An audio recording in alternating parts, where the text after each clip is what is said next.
Hello everyone, আমি দেবলিনা। আর এটা হচ্ছে গাজনের লাস্ট এবং ফাইনাল পার্ট। তোমাদেরকে গাজনের বাকি সমস্ত রিচুয়াল দেখিয়েছি। আর আমাদের আরেকটা স্পেশালিটি হচ্ছে গাজনের যে এখানের পাট।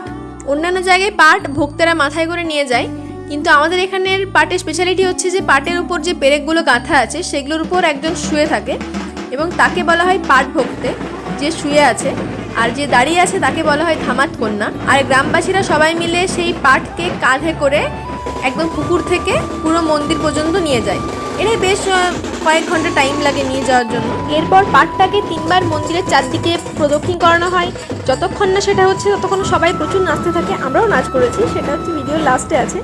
আর একটা টি শার্ট আর ট্র্যাকসুটেই গাজন পেরিয়ে গেল। এত ভালো ভালো ড্রেস আনা সত্ত্বেও সেটা পরা হয়নি, এত বিভৎস বাজে রকম গরম ছিল। তো এখন ধামাত কন্যার পাঠভোগ থেকে নামানো হচ্ছে। এরপর আছে আমাদের ভূতের নৃত্য।